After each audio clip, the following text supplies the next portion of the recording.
Hello everybody, and welcome to Some Patches Required, a show where we hope to educate and entertain you on the ever-turbulent games industry.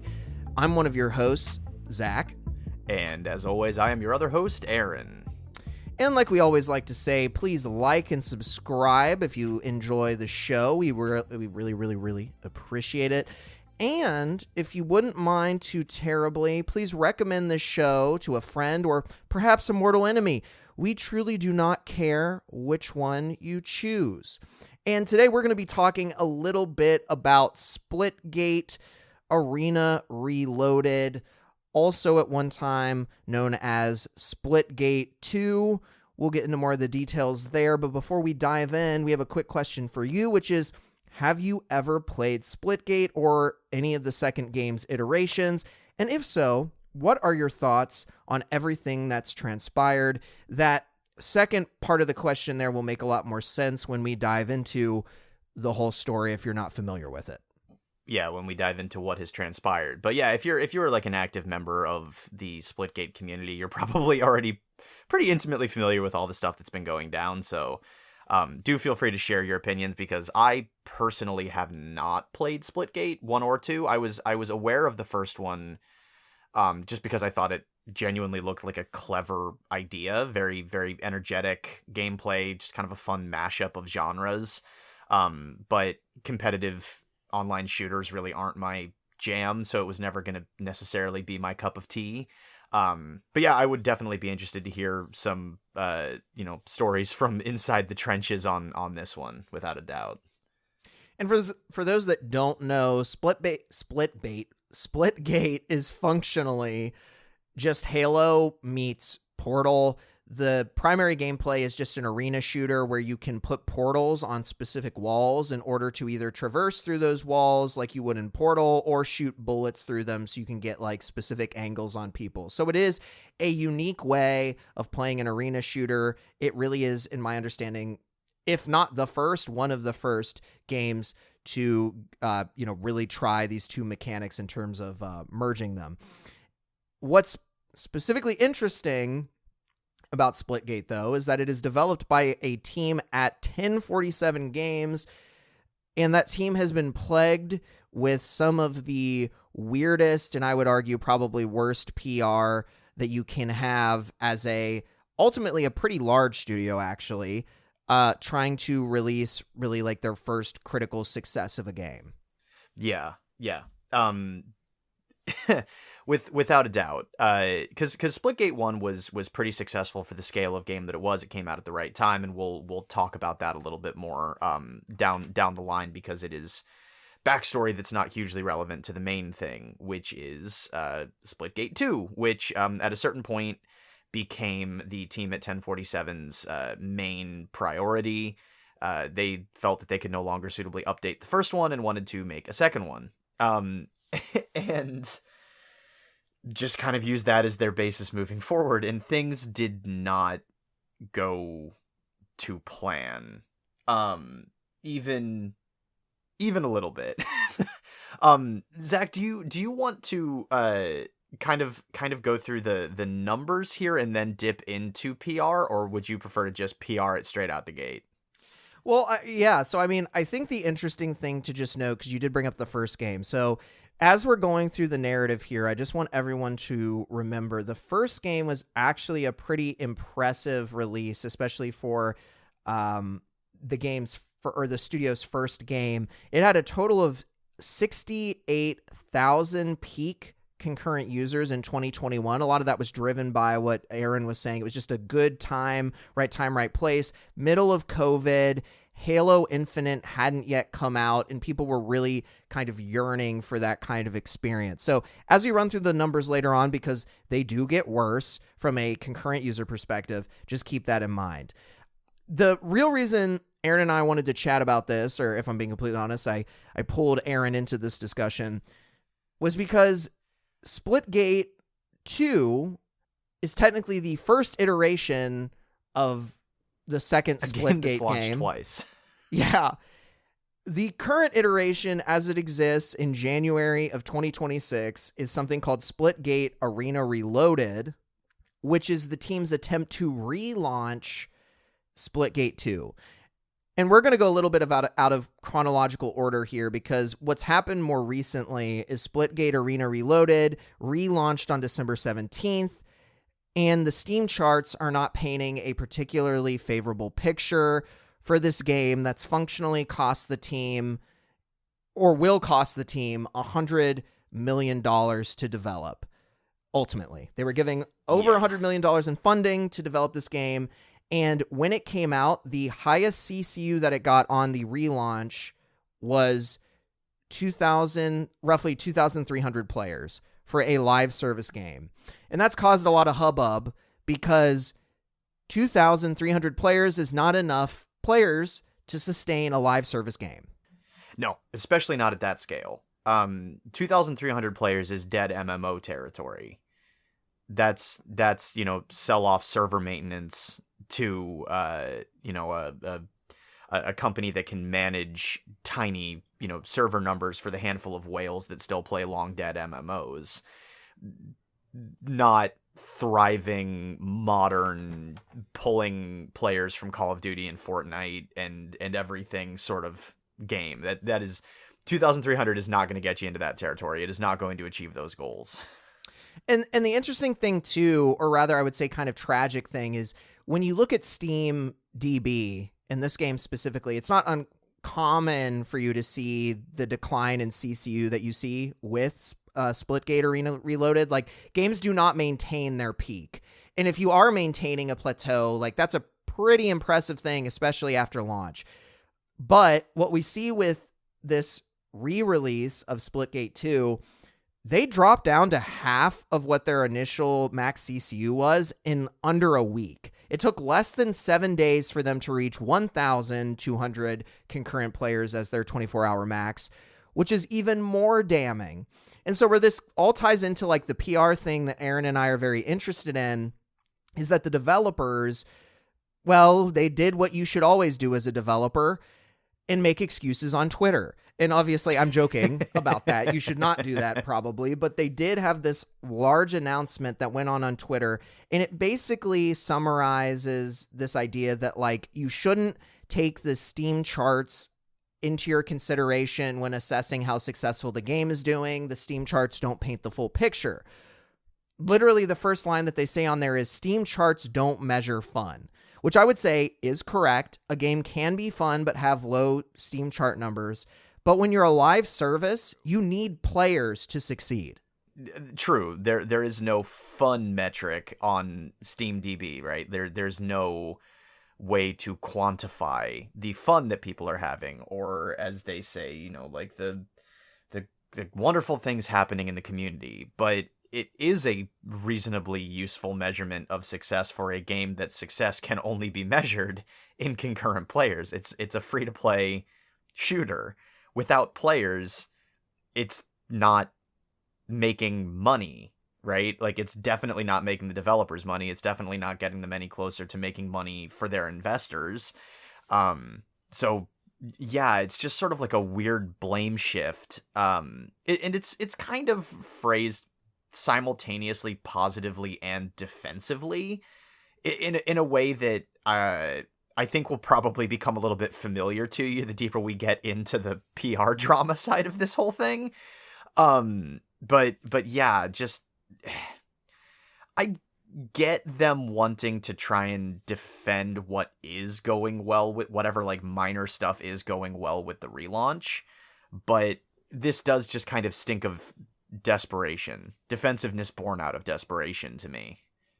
Well, the tragic thing, I think, is that ultimately the reason that the original Splitgate 2 wasn't able to capture audiences is that it kind of departed from what the original game that came out in 2021, like what it was built on. They added all of these things that they basically said they wouldn't, and we'll get into some of this more later, but that's what they were supposed to fix with Splitgate Arena Reloaded, and it sounds like they did largely fix that. They added more features that made it feel like the original game. They really listened to the community more. So it is tragic that they did all of that and then it re-released to, very little critical acclaim.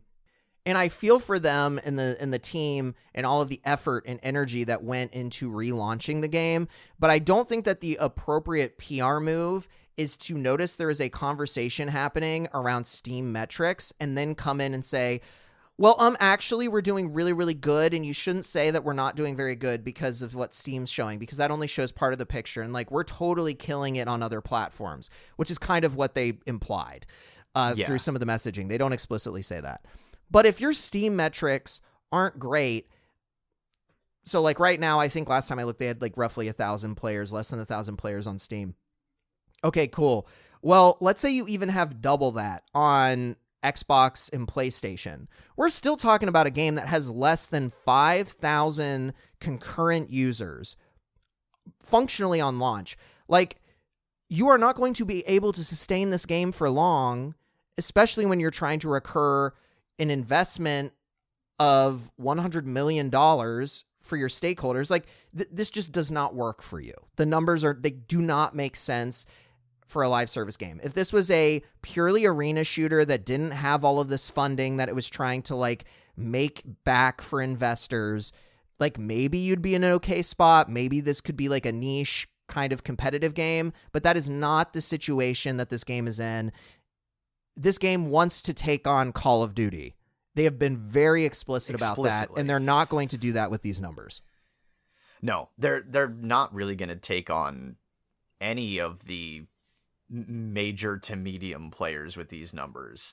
And pardon me, the other kind of interesting thing is that looking at the relaunch numbers, if I'm not terribly mistaken, the relaunch numbers are actually worse than the original Splitgate 2 numbers, which were bad enough that they unlaunched the game in order to pivot back to what the community technically, wanted more of from the jump.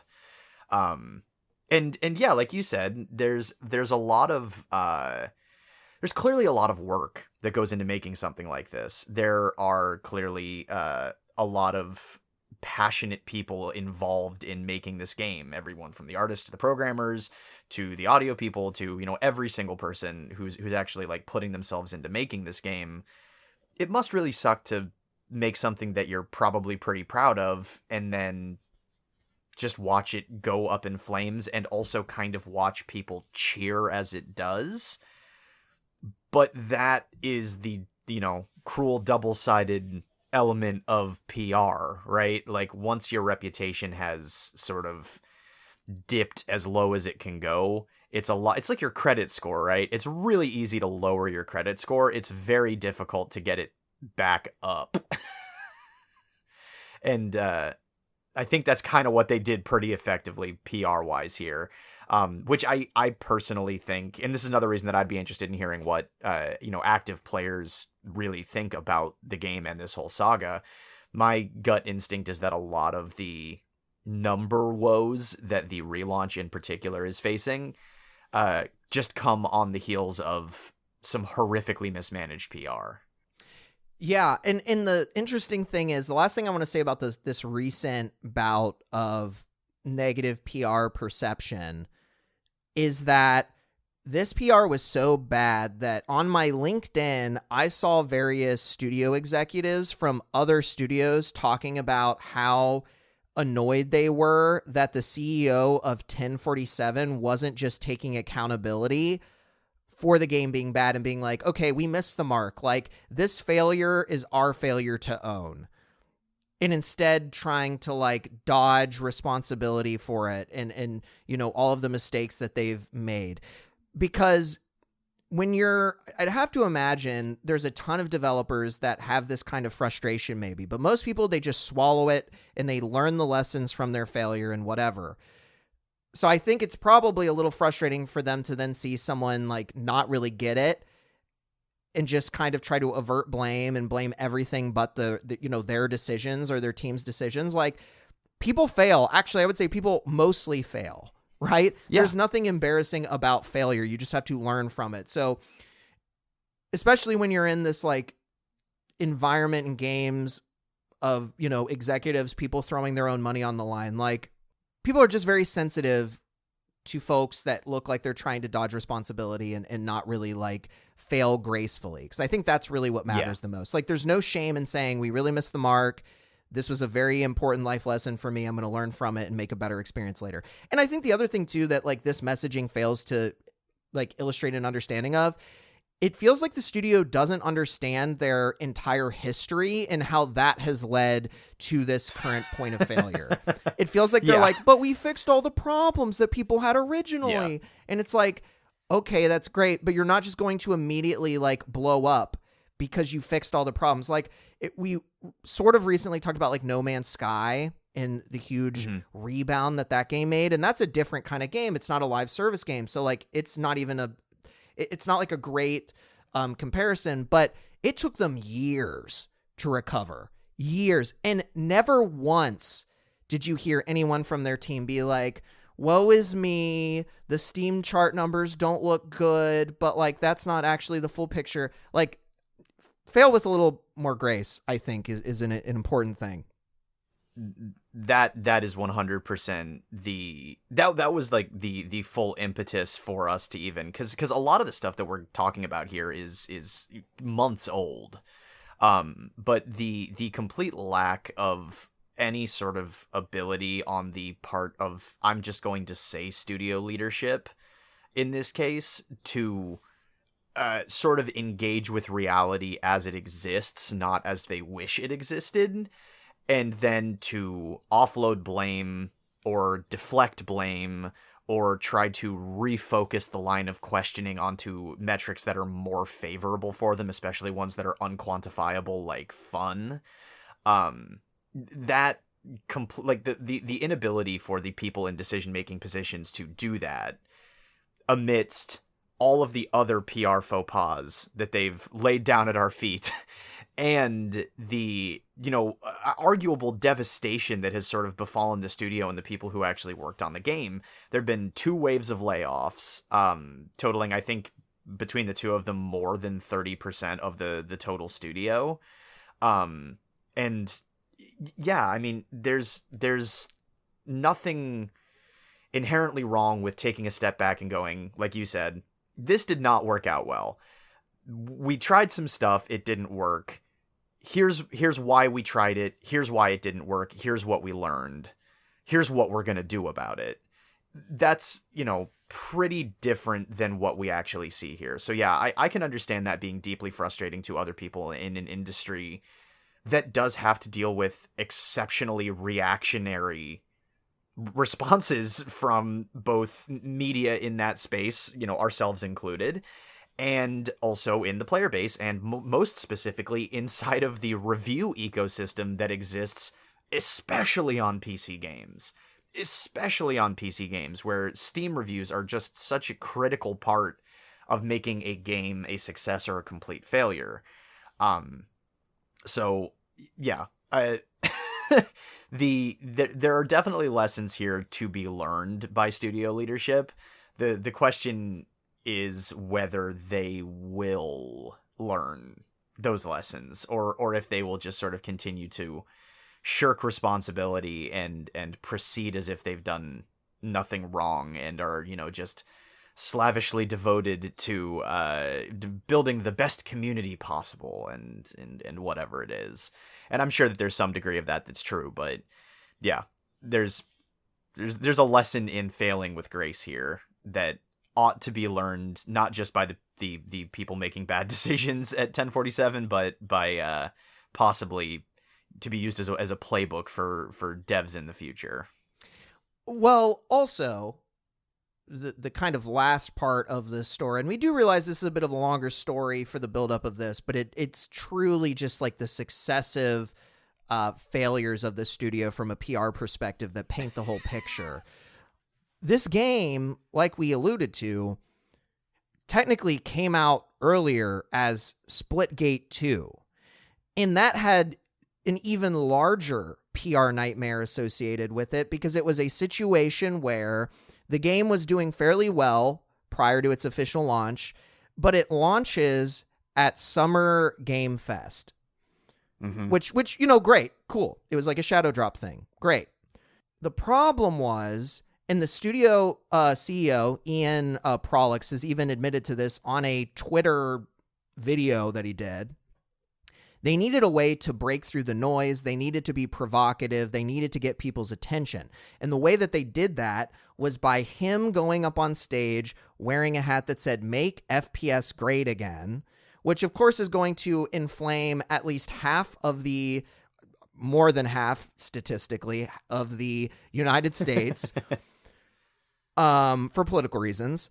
And then spent the entire time talking about how shitty the state of first-person shooters was, and making fun of games like Call of Duty, saying that he wished that the next Titanfall would come out, so Titanfall 3, all this other stuff. And look, I also want a Titanfall 3, but there are good FPSs that exist out there, and you are targeting a lot of people by directly saying, hey, all your games suck. Like Call of Duty is a very easy punching bag, but there are other good FPSs out there that aren't COD, and you're kind of making enemies of everyone if you go out there and you're just so like, you have this bravado and this arrogance about you. And you're wearing a hat that is associated with one of the most arrogant politicians that exists in American culture. Like, the whole image is just not great and is going to piss people off. Yes. I'm going to insert a brief side tangent in here just so that what I'm about to say does not come across as harsh as maybe it might sound. I do not know. You said Ian Prolix, right? Ian Prolix is the name of the CEO. Yeah. I do not know Ian Prolix.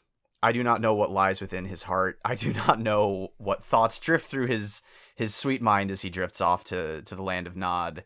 I do know that during the waves of layoffs and whatnot, when they aggressively needed to start saving money in order to keep the studio afloat, he took a pay cut, which, you know what? Applause all around for that.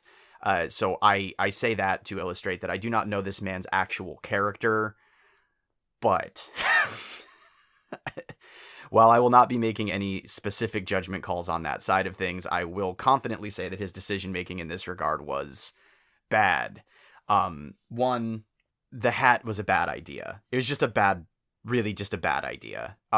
You can write it off theoretically as being like internet edgelordy, sort of provocative, but at this exact moment in history, that is a pretty divisive and incisive political symbol that to a great many people stands for a lot of really grim stuff happening both in America and the world, and maybe evoking that as your sort of portal, if you will, into kind of a counterculture, edgy marketing vibe was deeply ill-considered. Like, deeply, deeply, deeply ill-considered. To the point where, you know, it actually probably softened the blow of a man standing on a stage at an industry event actively shitting on other players in the industry, right? There's nothing wrong with having an edgy marketing campaign. There's nothing wrong with having even like a punky counterculture marketing campaign. But you might want to stop shy of, you know, directly going after your competitors vocally by saying that their games suck and are stale and you know, are largely valueless, and here I come to save the gaming community from the slop that you've been making. If your game is that good, just let it be that good. You know, you don't necessarily need that much braggadocio in your pitch. So yeah, the Splitgate 2 shadow drop on the day of Summer Games Fest was plagued by controversy. I think it's fairly safe to say. And to kind of move on from the hat angle of things, the most immediate next element of this, because it just starts to cascade from here. The game launches and people log in to find. Well, actually, hold on. I missed a key note, which is that the game was also set to launch with a battle royale mode that nobody asked for, which confused the messaging pretty substantially. By which I mean people were like, okay, we're going to make the best FPS possible. We're going to take us back to the glory days of FPS games. And to do so, we are going to chase a trend from 6 or 7 years ago that is well past its prime and give it to you proudly as if you asked for it, which you didn't. So people found that to be off-putting. And then when they logged in to play the game, they found that the Battle Royale mode was essentially pretty much half-baked, and not, fully featured and completed in the way that people would have expected for a game that was, launching confidently with a promise to be the best FPS. And they were greeted by some of the most egregious monetization elements in recent memory.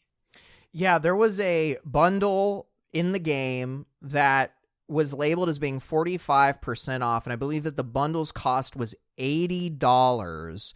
And there was a Portal skin that you could buy as an individual item that was part of the bundle that was at, I think it was $32 or $34. Yeah. Just egregious pricing for cosmetics, which is, in addition to trend chasing in the FPS space, one of the things that pisses people off a lot. So the biggest failure of this whole PR stunt wasn't even intrinsically anything to do with the hat. Like, yes, that pissed people off, whatever. But when we're just talking about games, you've got this braggadocious guy that looks like he's a frat bro going up on this stage, shit-talking everybody for being stale and following all these industry trends, trend chasing, etc. And then he shadow drops a game that does exactly what every other game is doing. It just feels not very self-aware. No. Yeah. No, it feels like the antithesis of self-awareness. It feels like a rug pull. Yeah. I mean, if the game had an actual buy-in cost, there would have been an even bigger back. They are extremely fortunate that they went with a free-to-play model, because if people had purchased this game on the back of that sales pitch, the refund rush would have been legendary, in my opinion. That's speculative, but I think probably not entirely off base, because now you're completely right. It was all of this fluff followed by a demonstration of doing exactly the things that he was just complaining about. 100%. Yeah. And that further inflamed people. But I do have good news for you, Zach. Oh. In regards to the monetization. Dare I ask what the good news is? Yeah, well, I mean, if you, in fact, you do dare, I would tell you, which is, the greatest bit of this is that monetization wasn't their fault anyway. Oh. It was technically, if you really think about it, it was Call of Duty's fault. Oh, okay. No, that sounds about right.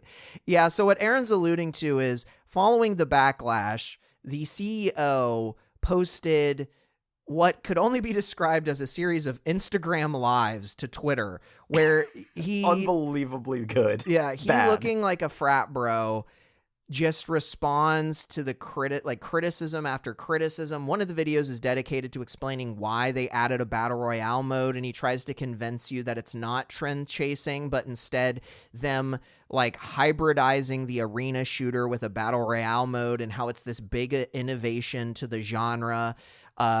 He wouldn't do it unless it was a huge innovation, he said. That was followed by a video talking about the monetization. And to their credit, I do think they reacted quickly and cut the price of a lot of stuff in half. But he specifically doesn't take accountability, to your point, Aaron, and says that all of this was the fault of a Call of Duty developer that they hired to handle their storefront and monetization. Fortunately, this man is no longer here. This just fell through the cracks, and they already did all this price cutting earlier. It's like da-da-da-da. And takes maybe like the smallest amount of accountability by saying he should have noticed it. But if it was me, I would not have brought that up at all. It looks real bad when you shit on your previous employees. Like, it just is, it's a bad look. And also, it's not even a win, because if you hate Call of Duty so much and everything that they've done, why are you hiring monetization people from Call of Duty?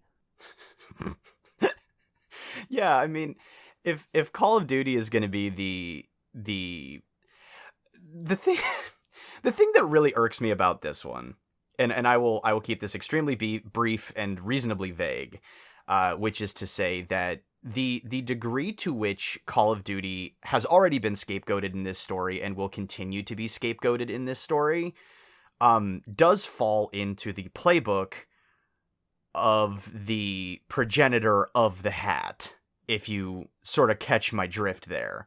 That's straight from his playbook, is find some target to just blame everything on. And yeah, if Call of Duty is really the root of all evil and you're trying to make the anti-Call of Duty, then it does kind of make you wonder why you would seek out the like a monetization director from that franchise, especially if you're saying that the monetization in those franchises is something not to be emulated. But you know, it's possible the person did good work. It's possible they were a friend. It's possible they just had a good resume, like whatever it may be.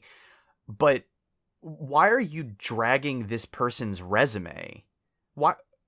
Just own the mistake, because he also says in the video that particular employee was with them for less than a year, and they'd already made a bunch of changes to the stuff that was going on there anyway in the monetization arena, and then decided to, you know, change this just slipped through the cracks. Well, we changed it anyway.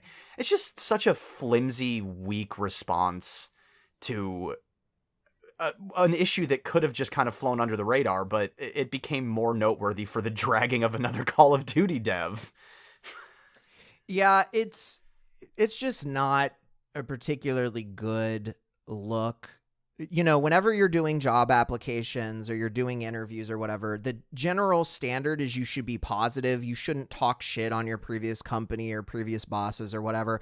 I would say in general, you should adopt that kind of PR mentality to like most things. Try to be positive. Try to not like avoid criticism through shitting on others. I just don't think, even if it's true, because sometimes that can be true. Like there could be situations where people truly burn you and fuck you over, whatever, but it's never a good look. It always looks like you're trying to avoid responsibility for something that you should have done.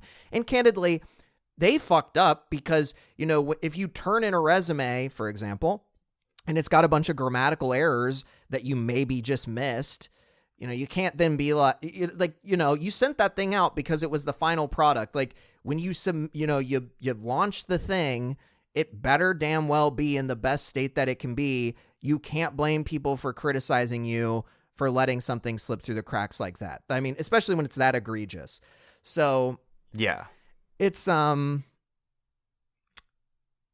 truly just been a PR nightmare for this poor studio, where it feels like they've got a reputation for not taking accountability for their bad marketing decisions, or just bad decisions. And so, you know, jumping to the present day with this comment about, you know, don't just look at the Steam chart numbers. There's a bit of a history here of this studio trying to phrase things that kind of avoid fault when it comes to their failings. Yes. There 100% is. And that's the interesting thing, because it almost, speaking of which, actually, this guy I'm about to bring up, Peter Molyneux, has a new game coming out, interestingly enough. But it kind of reeks almost of this like Peter Molyneux-esque thing, where I don't think Peter has this exact issue, but he's got this like reputation of over-promising and under-delivering that just taints everything that he touches, unfortunately, or fortunately for the consumer, I guess. And, you know, it's kind of, it feels like it's developing into a little bit of like that kind of a situation, at least from my perspective, where this studio is almost getting a reputation for just not taking accountability. Well, yes. I mean, 100% yes. The Peter Molyneux thing is actually a pretty good example of this. I think that Sean Murray from Hello Games, the people behind No Man's Sky, was kind of heading in that direction right as the initial wave of criticism was coming in for No Man's Sky. But the thing is, those reputations are earned, right? Like, Peter Molyneux absolutely earned that reputation by overhyping, overpromising, and underdelivering on multiple games over decades. Sean Murray has sort of dialed that back in a little bit by successfully pivoting No Man's Sky into being, pretty much a juggernaut at the moment. It just keeps coming out with free updates that people come back to and consume ravenously. There's, not a whole lot of reputation lost there because through action, he managed to salvage that reputation for the game, for Hello Games, and for himself. And the sort of continuing saga here with with Splitgate is that, the reputation is still being earned because they would go after individual Call of Duty developers on Twitter and start picking fights. We should clarify that they did that with the main Splitgate Twitter account. This wasn't just like two developers on their private accounts talking shit. This was a, not corporation, but a business, a studio account named Splitgate talking shit on a Call of Duty developer using their personal account, who, poked fun at their presentation at Summer Games Fest, talking about making FPSs great again. Like, after they had publicly shit talked on Call of Duty, which was the game that this individual worked on. So, like, I think it's perfectly fine for you to go on Twitter and be critical of a company. He wasn't picking a fight with a specific person. And even if he was picking a fight with a specific CEO, if you're a CEO, I think you just got to kind of take it. You know what I mean? Like, yeah. You're kind of in this public facing role. If you can't take the heat, get the fuck out of the role, in my opinion. Yeah. Yeah. 100%. But don't worry, he absolutely can take it, because in one of these Twitter exchanges, the Splitgate 2 Twitter account posted, "Talk shit, expect shit coming back your way, I can handle it." And, like, all apologies, but who was it again who did that? Like, someone cast the first stone. And I'm pretty sure it came from a portal behind a Call of Duty dev's head.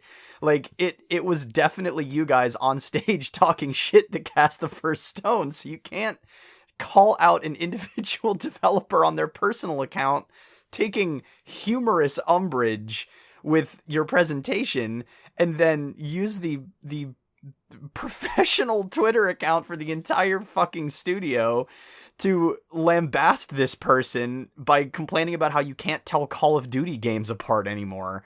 Like, just make a good game. Like, it's important to have feel in moments like this. It's a very, very important thing, ultimately. Yeah, and the other thing, too, about Call of Duty, and this is the last thing I'll say before I think we should probably get into the how could all of this have happened kind of a thing. But the last thing I want to say about Call of Duty, for all of its flaws, Call of Duty is in its own way very impressive in the sense that, like, aesthetically, they do all generally look pretty good.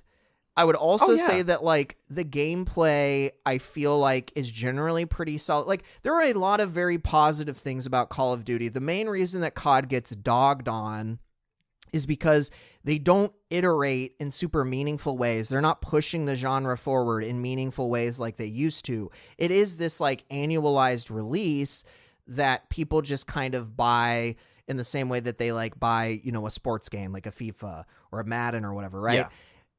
They're not, like, in a vacuum, horrific games. Like, you can dog on the writing and the story choices that they make, especially some of the recent ones just have looked ridiculous. But, like, generally speaking, the game still looks good. Like, these are talented people working on these games. It's not, like, complete, utter slop to the point of being trash.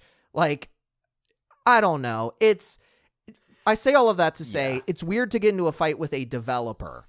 it's more okay to like Yes. poke fun at COD, make fun of COD. I think that's kind of in the ethos. But when you kind of go after a specific developer that's just a passionate creative dude, like, what's your fucking problem? Yeah. I mean, like, you want to look at a playbook for how to effectively poke fun at the Call of Duty formula. Go back and do you remember Duty Calls? I do not believe that I know what that is. So Duty Calls was it was like a tiny little like demo vertical slice of a joke game that I believe, and this could be apocryphal, and I apologize if I'm incorrect. I believe it was developed by the same people who went on to make Bulletstorm. So it has that same kind of, tongue-in-cheek tone to it. But Duty Calls is just like a full parody deconstruction of Call of Duty and its various tropes, right? It's like how quickly you rank up levels for doing menial tasks, how sort of ridiculous and staged some of the set pieces are, how, one-note villains are, how simple the actual, like, mission mechanics are in a campaign mode. But it's done very, very humorously. Yeah. And you can tell that it was done in good fun, right? It was made in good fun to poke fun at a franchise that even back then, and the video that's on YouTube of it is probably, I mean, it's probably 15 years old if it's a day, right? And even back then, these were things that people were sort of still saying about Call of Duty. So yeah, that would be the way to sort of poke fun in the direction of Call of Duty, right? Like, that's kind of a clever tone parody, a pastiche, if you will, of the concept. It's not literally targeting developers who are just trying to, make their art and engage with an industry that is not kind to them. And if they've managed to get a job and they're working on one of the biggest franchises on the planet, I don't know many people who would turn that opportunity down. Right? So even if it's not the franchise you're the most passionate about, you're probably pretty passionate about your job. You're probably excited to be a part of that. And what the slew of studios working on Call of Duty are ultimately able to achieve year after year is in its own right impressive, even if the franchise is stale, and even if, sociopolitically you want to take issue with Call of Duty and its sort of net impact, or you just want to complain that the game hasn't fundamentally changed in way too long and you're bored of it. So yeah, there are productive ways to do this. There are unproductive ways to do this. And the Splitgate CEO has managed to consistently choose the wrongest possible way to go about doing just about everything. Up to and including, and this is just nitpicky on my part, the very fratty tone of his 3 consecutive apology videos. They did not do much to engender him to me in like an empathetic sense. I didn't come away from it with the sense that, like, oh, this is just a super passionate guy who's excited about the game, and maybe he made a couple of missteps and he's being very contrite here. It just doesn't come across like that. None of the messaging does. It comes across as hostile, and the word that we're going to get into here in a minute is desperate and, combative and politically charged, but not in an intelligent or thoughtful way. It's just all around ill-considered, and it would be nice, I think, for probably the CEO to take a little bit more responsibility for the role that his actions may have played in torpedoing his own game. Yeah. Yeah. No, definitely agree with that. And so, like I alluded to, how could it have all come to this? What caused all of this chaos and tragedy? It's capitalism, as always, actually. But this time for realsies. And also most of the time for realsies. So back in the time of the COVID, which was a real thing, I'm sorry, we believe that there was a pandemic on this podcast. The year was 2021, and 1047 Games raised $100 million in a single funding round, which is absolutely fucking wild. The other thing that we learned doing some final prep for this was that they were valuated at $1.5 billion because they had gotten, it was 13 million downloads for the first game. Because the first game, like we were saying, right place, right time, popped off. Whatever it was, 68,000 concurrent players on Steam.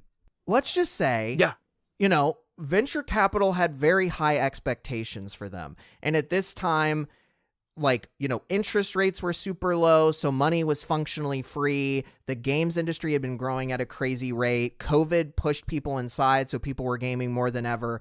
And there was this expectation that the trend line was going to keep going up and up and up, which did not happen when COVID ended.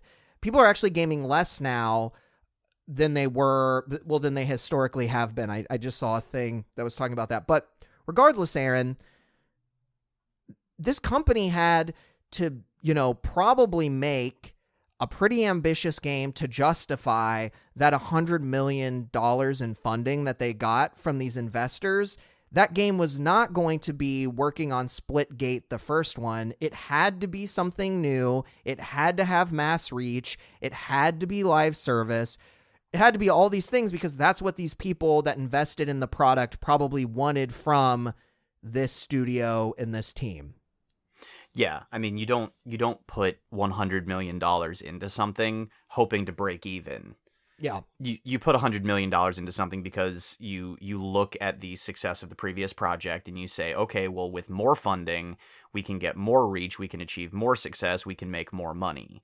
And then we sort of get to the desperation angle of things, because the original Splitgate, if I'm not terribly mistaken, started out at the very least with a development team of about 10 people and then ballooned into the hundreds during the development of Splitgate 2, which, again, when you're making a much more ambitious game, I understand that, but that's when you start to run into problems with your workflow and, how well capital is sort of being spent on various different things.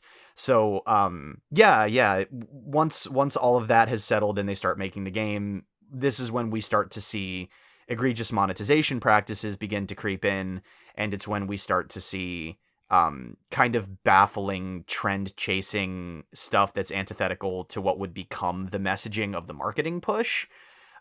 Sneaking in, by which I mean Battle Royale mode that goddamn nobody wanted. And yeah, it starts to reek of somebody who's in over their head and is desperately trying to make good on promises without necessarily having a clear or original idea of how to make that happen. Well, there's a interview, I can't remember what outlet it was because I saw the quote in one of Bellular's videos, specifically the one that's titled, "I've never seen a studio fumble 100 million this hard." And in that, Michael brings up the fact that there was an interview between Prolix and a media outlet where he specifically says that the initial launch of Splitgate 2 was too ambitious. I believe in that same interview, he talks about how he would have rather had less features that were 100% complete as opposed to more features that were only 80% complete. And this is a typical thing that we see in a lot of the trend chasing, in a lot of the way that investors have influenced the games industry, is they want more and more and more, but that always ends up in more diluted systems and gameplay modes instead of very tight, 100% proper executed systems and gameplay modes. You know what I mean? And the funny thing too is if we remember back to the Make FPSs Great Again, and how there's all these issues with FPSs as they exist in the current state. The main reason that there are all those issues is because they're trying to trend chase to satisfy investors, which is, investors are the thing that is driving that problematic behavior across the entire genre. So unless you, as a CEO, can keep your investors in check and make it very clear from the jump that you are going to be a different kind of first-person shooter and you are absolutely not going to compromise that intention, and you don't want their money if they expect otherwise, you're gonna end up being somewhat similar to these other games. Sure, you might be a little bit less of, kind of the norm, but you're gonna fall into the same boat. And also, what we've seen, I'm still trying to finish up Play Nice, Aaron, but I feel like a very big component of that book is the slow losing battle of Blizzard trying to maintain its integrity against investor pressures, and eventually the investors win. Like, the investors in the money almost always wins, even if you have like a maverick of a CEO like holding it down and pushing back against it. Like, you're fighting a losing battle. Once you take that investor money, I told you before we jumped on the call, I mean, it's like taking a deal with the devil, right? Like, you put yourself in a different space. And if you think that developing a game without investor money is the same as developing a game with investor money, you're delusional. Yeah. It's no longer your show to run exclusively at that point, right? When somebody has begun to foot the bill for your project, they will be influencing the direction of the project. That's just how it's going to work. And ultimately, like we see a lot of the time, people who are in those decision-making fields and positions do not necessarily have a deep fundamental understanding of the gaming landscape, right? They have an understanding of return on investment, and they have an understanding of certain trends within the industry that have historically yielded a good return on investment, but they might not be aware of the fact that a battle royale is not the hotness that it was X amount of time ago, or that a battle royale might not be appealing to the specific players of this specific game. The target audience for this game might not be looking for a battle royale. They might be looking for something different. The target audience of this game might seriously balk at having really aggressive monetization mashed into the game when they're expecting something a little bit more akin to like an Xbox 360 era Halo experience. Whatever pressures come from the top are going to fundamentally change your development process, your development goals, and ultimately what ends up in your deliverable at the end of the day. And I don't know if maybe that wasn't fully considered before taking the investment, or if they just felt that they couldn't self-fund a more modest Splitgate 2, that was, slightly more ambitious and polished, but not like a juggernaut to take on the biggest in the industry. And that was really their ambition. I don't know what the breakdown here was, but it is fairly evident that around the time that $100 million came in, it very much seems like things started to go awry.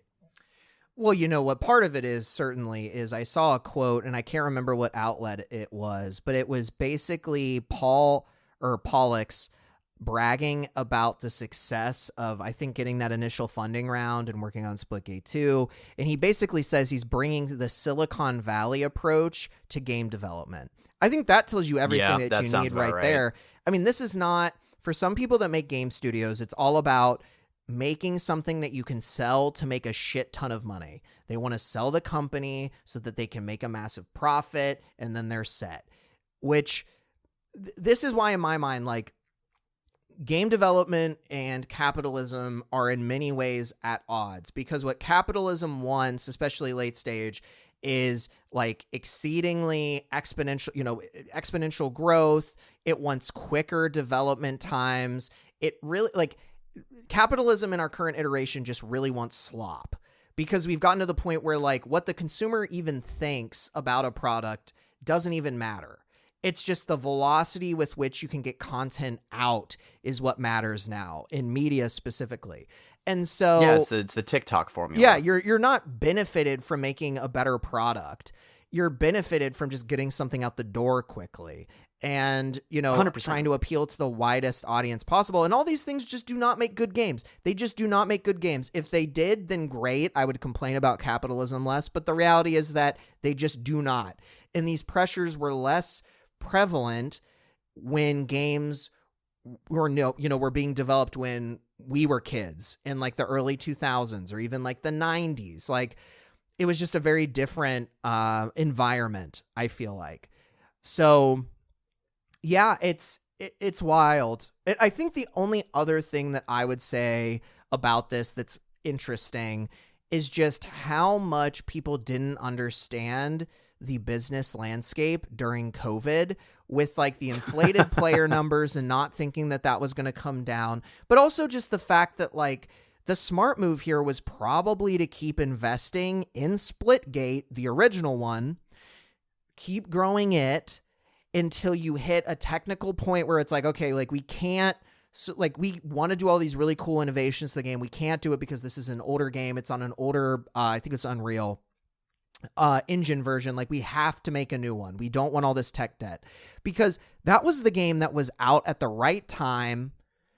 You know, there wasn't an arena shooter that was really captivating people. People were really excited for Halo. They were stuck inside with COVID. That was their they got, you know, they struck gold there.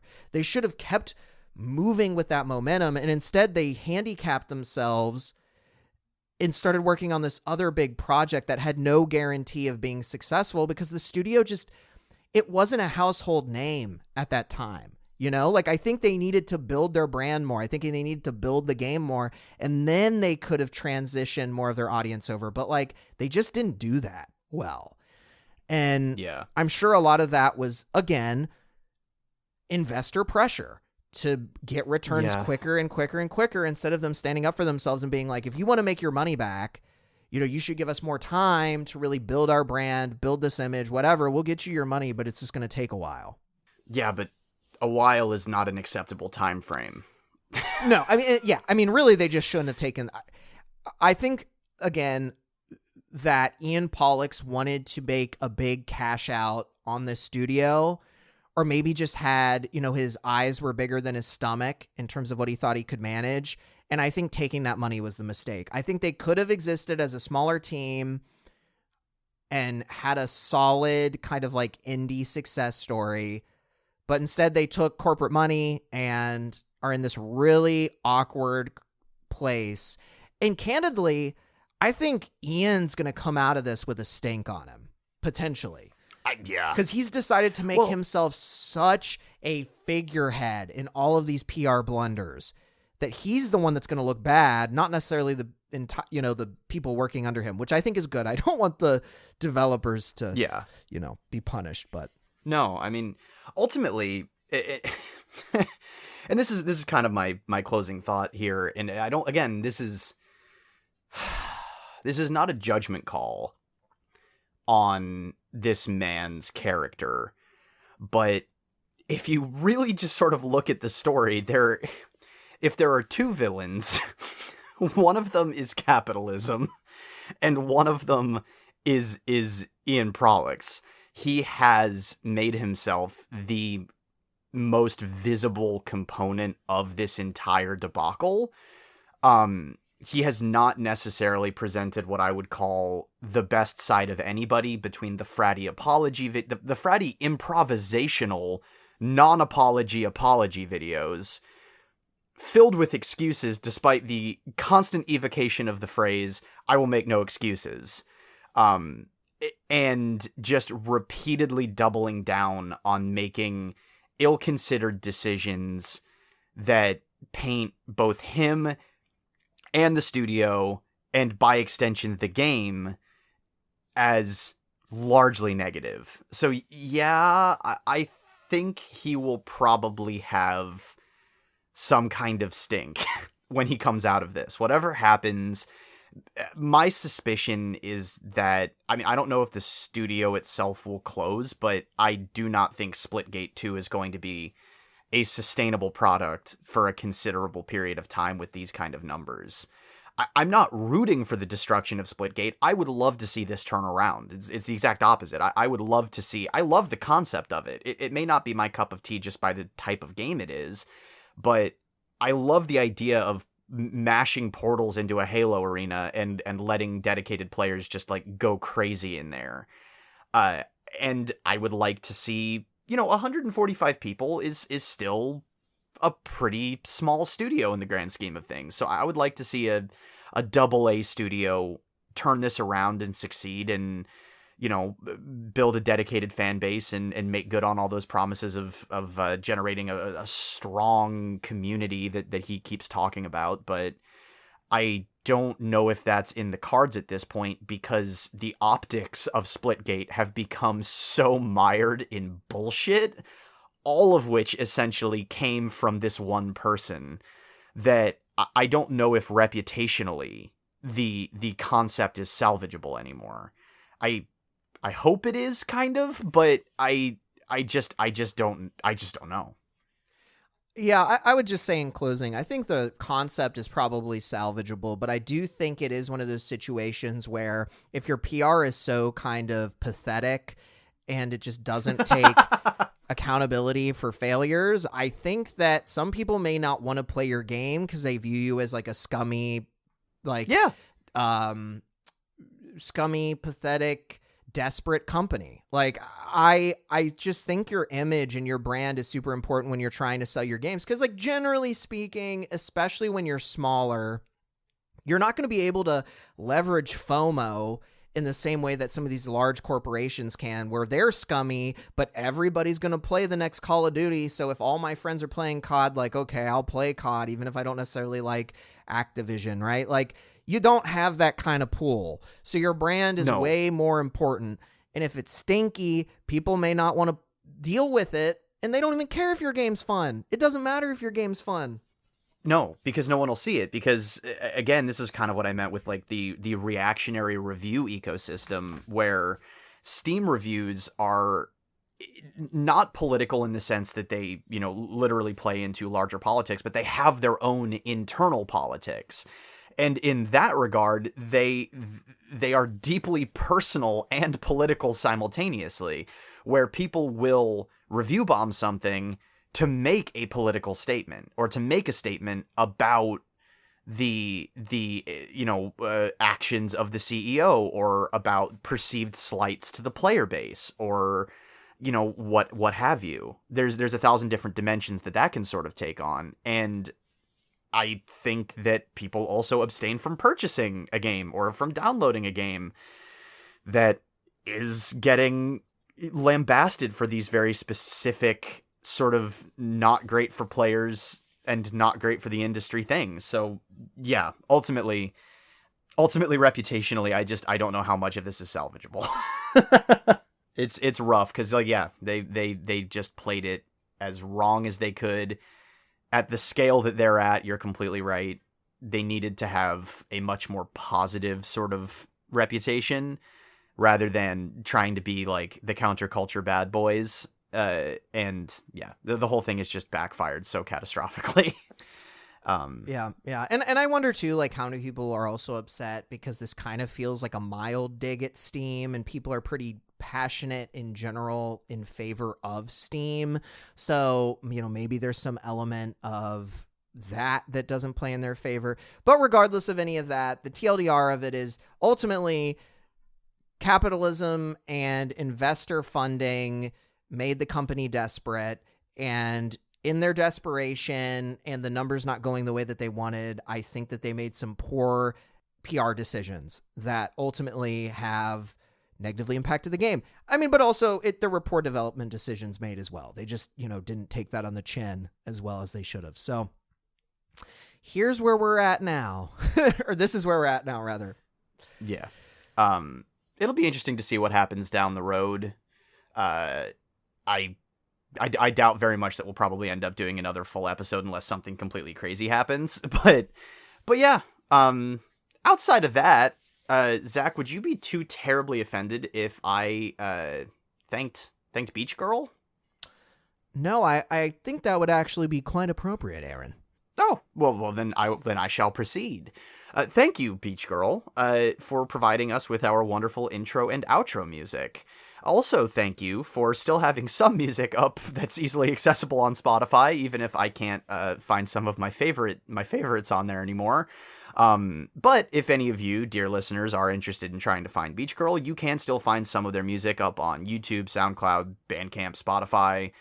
Just about anywhere that digital music exists, Beach Girl has some presence there, even though it's not quite as robust as it once was, much to my deep and eternal sadness. But yeah, do check them out. It's good stuff. And thanks again, Beach Girl. I appreciate it. And I would like to do a quick thank you for Mosscat Market. Mosscat Market is, of course, who helped us with our original logo and our original art. We just really appreciate them, and they are a good friend. So make sure to check them out on Instagram, where I believe that they still have a following of some kind. Unfortunately, they are no longer available on Etsy. With that being said, thanks everybody for tuning in to us really just kind of venting about this interesting story that's been developing. Don't know if anything else is going to help happen with it. God, I can't talk. But I think even if something else happened, unless it was super crazy, this is probably the last time we'll chat about it. I'm fairly confident. So yeah, thanks for tuning in. And until next time, goodbye. Indeed. Goodbye.